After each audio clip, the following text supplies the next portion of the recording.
Hello students, आज हम लोग 10th क्लास के बहुत ही महत्वपूर्ण चैप्टर त्रिकोणमिति पढ़ने जा रहे हैं। ये जो है बहुत ही ख़ास चैप्टर है, क्योंकि इस फाइनल एग्ज़ाम में बहुत सारे क्वेश्चन पूछे जाते हैं। यदि आप मैथ में अच्छे नंबर उठाना चाहते हैं तो आपको त्रिकोणमिति अच्छी तरह से समझना बहुत ही ज़रूरी है। ये कोई हार्ड चैप्टर नहीं है।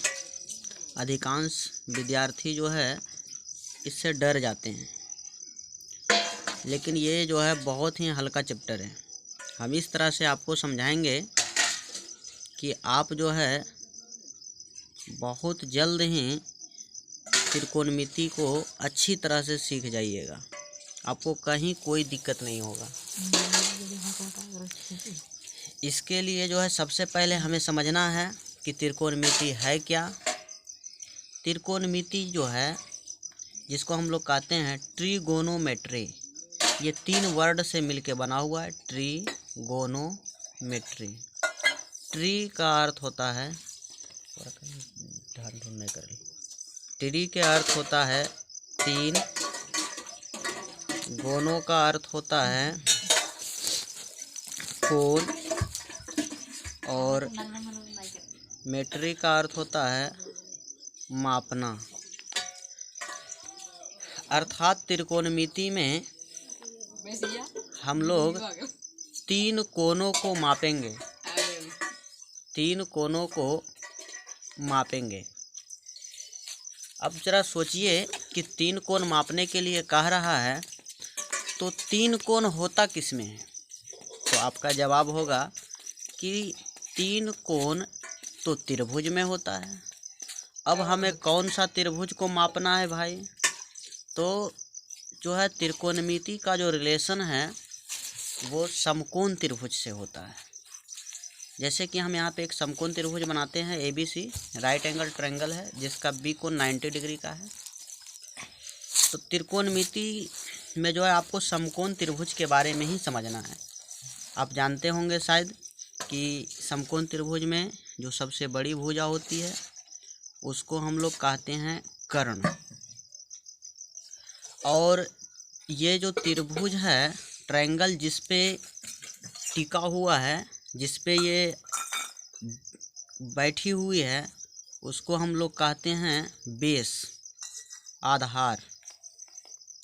और ये जो त्रिभुज की ऊंचाई है इसको हम लोग कहते हैं लंब। ये कर्ण को H से डिनोट करते हैं, इसको हाइपोटेनियस बोलते हैं।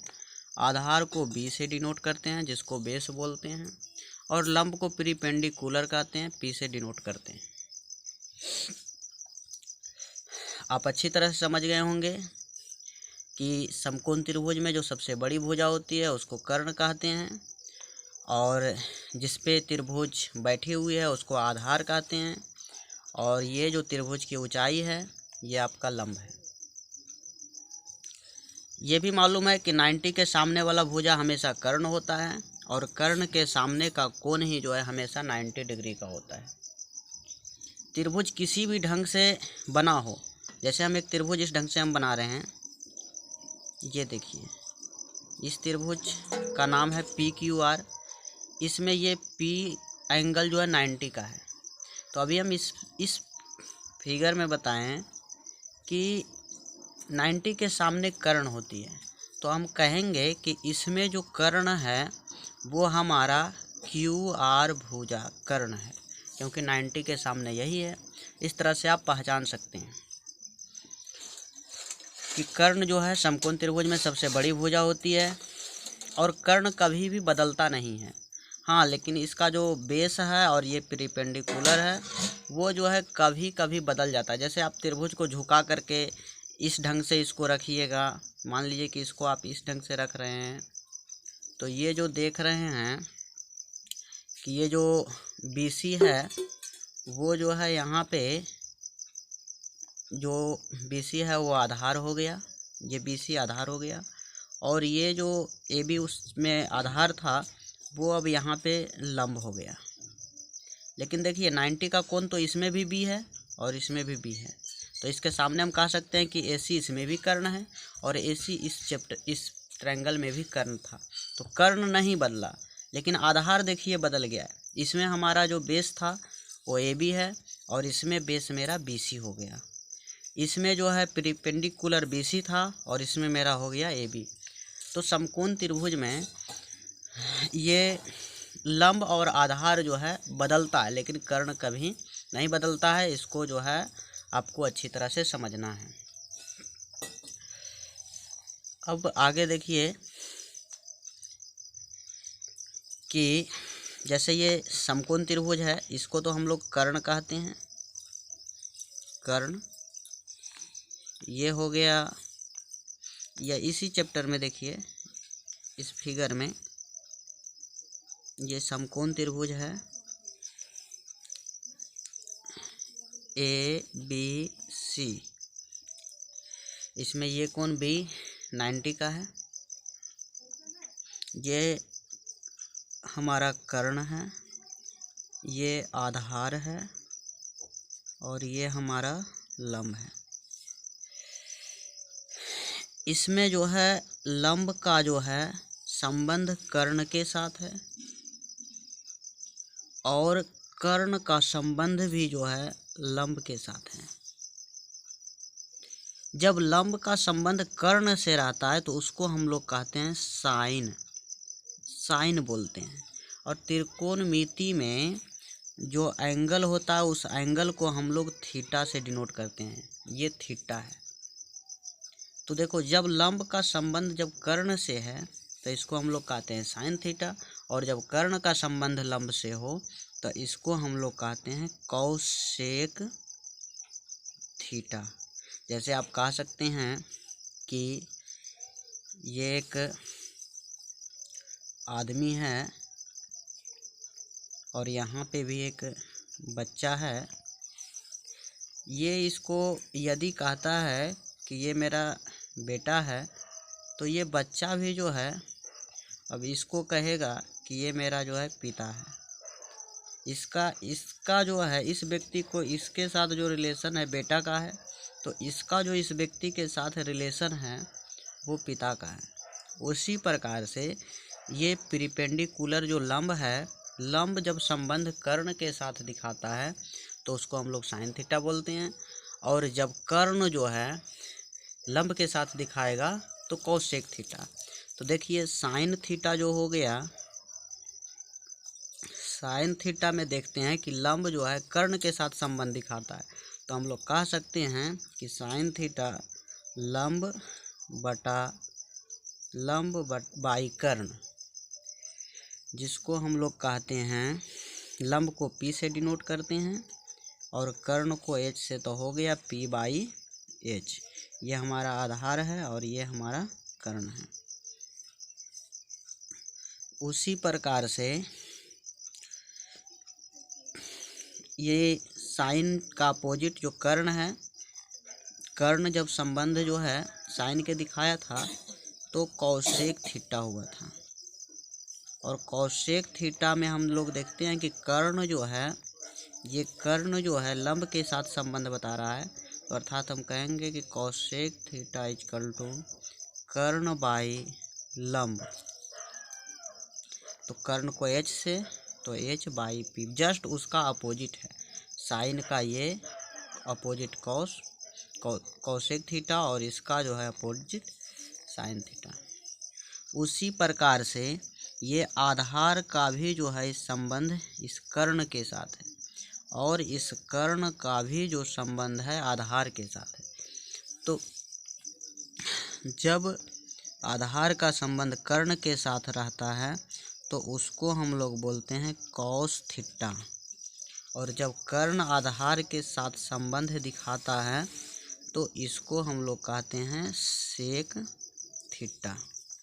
ये जब आधार कर्ण के साथ संबंध दिखाया तो कॉस थीटा, और जब जो है कर्ण सेक आधार के साथ संबंध बताता है तो उसको कहते हैं सेक थीटा। अर्थात हम कह सकते हैं कि कॉस थीटा इक्वल टू आधार बाई कर्ण, अर्थात b बाई h। तो इसी प्रकार से सेक थीटा इक्वल टू, इसका अपोजिट कर दीजिए तो हो जाएगा कर्ण बाई आधार, जिसको हम लोग कहते हैं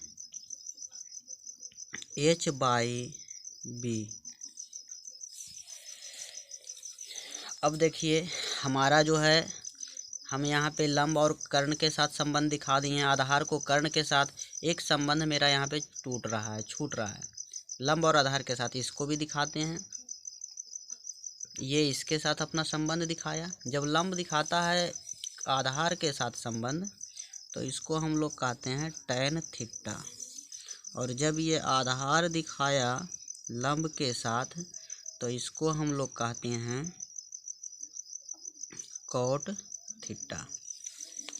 जब लंब परपेंडिकुलर बेस के साथ संबंध दिखाता है, रिलेशन दिखाता है, तो टैन थीटा, और जब बेस जो है परपेंडिकुलर के साथ तो इसको हम लोग कहते हैं कॉट थीटा। तो इस तरह से टैन थीटा इक्वल टू हो जाएगा लंब बाई और ये आधार, जिसको हम लोग कहेंगे p बाई b।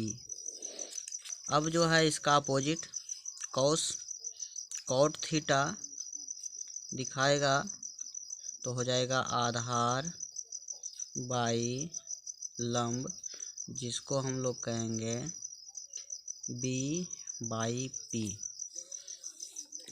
हमें मुख्य रूप से जो है ये साइन को और ये कॉस को और ये टैन को याद रखना है। और बाकी देखिए साइन थीटा इक्वल टू जब लंब बाई कर्ण होता है p बाई h, तो साइन का अपोजिट है कॉसेक थीटा, बस इसका उल्टा कर दीजिए, कर्ण बाई लंब h बाई b। यदि हम साइन को याद रखते हैं तो कॉसेक आसानी से याद हो जाता है। कॉस थीटा इक्वल टू होता है आधार बाई कर्ण, अर्थात b बाई h, तो सेक थीटा कर्ण बाई आधार, इसका अपोजिट है। और टैन थीटा का उल्टा होता है, अपोजिट होता है कॉट थीटा। तो हमें ये तीनों जो है, ये फर्स्ट और ये सेकेंड और ये थर्ड, यही तीनों याद रखना है। बस उन तीनों को जो है उल्टा करके जो है याद रख सकते हैं, इसमें कोई दिक्कत नहीं है। अब देखिए इस त्रिभुज में, ट्रायंगल में जो है एक कोण 90 का है, ये बी कोण। बाकी जो दो कोण बचता है इन दोनों का योगफल भी जो है 90 डिग्री होगा, क्योंकि जानते हैं कि त्रिभुज के जो तीनों कोणों का योगफल होता है 180 डिग्री होता है। इसमें से एक कोण जो है 90 का है, तो ये दोनों कोणों का योगफल भी 90 होगा। इसमें जो है किसी एक कोण को, जैसे यहाँ पे A है और यहाँ पे C है, तो इनमें से जो है किसी एक को जो है हमें जो है मुख्य बनाना पड़ता है। जैसे कि हम यदि मुख्य कोण, जिसको हम लोग थीटा यदि C को मान लिए हैं, तो ये रूल होता है कि थीटा के सामने वाला जो साइड है हमेशा वो लंब होगा। क्या होगा? लंब। तो जब ये लंब हो गया, ये कर्ण हो गया, तो ये हमारा आधार हो गया। इसके लिए कोई प्रॉब्लम नहीं है। जब भी देखिए कि इस ढंग से त्रिभुज है ABC, और इसमें यदि आप थीटा इसको मानते हैं, थीटा जो है इसको मानते हैं, तो इसके सामने वाला लंब होता है। अर्थात हम कहेंगे कि थीटा के सामने की भुजा हमेशा लंब होती है, लंब होती है। अब देखिए इसमें जब ये लंब हो गया और ये तो मालूम है कि कर्ण तो हमेशा कर्ण ही रहेगा, तो ये निश्चित तौर पे ये आधार होगा। लेकिन देखिए यदि हम यहाँ पे हमारा लंब जो है BC हो जाएगा और आधार हो जाएगा AB। अब इस त्रिभुज में देखिए कि ये हमारा एक जो है त्रिभुज है ABC, ये भी समकोण त्रिभुज है। इसमें हम थीटा इसको मानते हैं C को। तो अभी इसमें देखें कि जब थीटा ये है तो इसके सामने वाली भुजा ये हुआ हमारा लंब। अब थीटा जब ये है तो इसके सामने वाली भुजा कौन है? इसके सामने A और B है, AB है। तो इसके सामने अब AB लंब होगा, लंब यहाँ पे होगा AB और ये तो हमेशा कर्ण ही है, तो ये इसमें लंब हो गया। और जो है ये जो है BC जो है ये आधार हो गया, ये BC आधार हो गया। इसलिए आपको जो है सोचना है, समझना यहाँ पे है कि थीटा चेंज होते रहता है, लेकिन थीटा जो हमें निकालने के लिए देगा, जिसके बारे में कहेगा, तो उसी के बारे में हम लोग चर्चा करेंगे। जो भी थीटा है उसके सामने जो साइड है वो लंब होगा और जो है एक आधार होगा। जैसे कि देखिए हम बताते हैं, यहाँ पे ABC एक समकोण त्रिभुज है जिसमें ये कर्ण जो है 10 मीटर का है, ये आधार 8 मीटर का है और ये 6 मीटर का है। इसमें देखिए कि हम जो है थीटा जो है A को मान रहे हैं, थीटा इस A को माने, तो A को मानेंगे तो A के लिए जो है लंब हमारा ये रहेगा। इससे देखिए यदि साइन थीटा निकालना है तो sine theta equal to P/H होता है, लंब बाई आधार कर्ण होता है।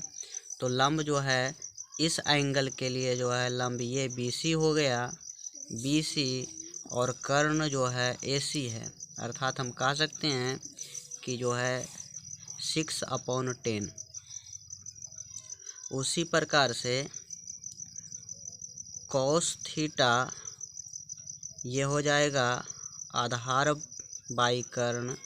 इसमें देखिए आधार हो गया AB और कर्ण हो गया AC, अर्थात 8/10 कॉस। अब देखिए tan theta equal to P/B, लंब बाई आधार, अर्थात देखिए लंब हो गया BC और ये हो गया AB, तो 6/8। ये देखिए इस एंगल के लिए हुआ। इसी प्रकार से अपोजिट करके उन तीनों को भी निकाल सकते हैं। लेकिन अब देखिए कि अब हम जो है थीटा इसको मान लेते हैं, C को, थीटा C को मानते हैं। अब जो है थीटा कोण C है, तो देखिए जब थीटा है कोण C तो इसके सामने वाली भुजा लंब हो जाएगा, AB लंब हो जाएगा। तो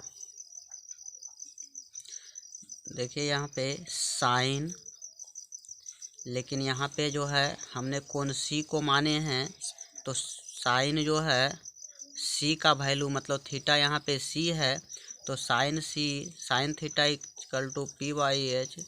तो इसके सामने जो P है, इसके सामने की भुजा AB और कर्ण मेरा AC हो जाएगा। AB 8 हो गया और ये हो गया 10। तो यहाँ पे देख रहे हैं कि जैसे ही हम ये कोण C को मुख्य लेते हैं, मान लेते हैं, तो इसके सामने की भुजा ये लंब हो जाता है। इसी प्रकार से cos C निकालेंगे तो आधार बाई कर्ण, तो इस एंगल के लिए देखिए लंब तो ये हुआ, तो आधार तो यही होगा BC, और कर्ण तो हमेशा वही रहेगा अर्थात 6/10। tan C निकालना चाहेंगे तो जो है इसका होगा P/B, लेकिन इस एंगल के लिए C के लिए P हो गया AB और बेस हो गया BC अर्थात 8/6। इसमें यहीं तक, अगला वीडियो हम अपलोड करेंगे। धन्यवाद।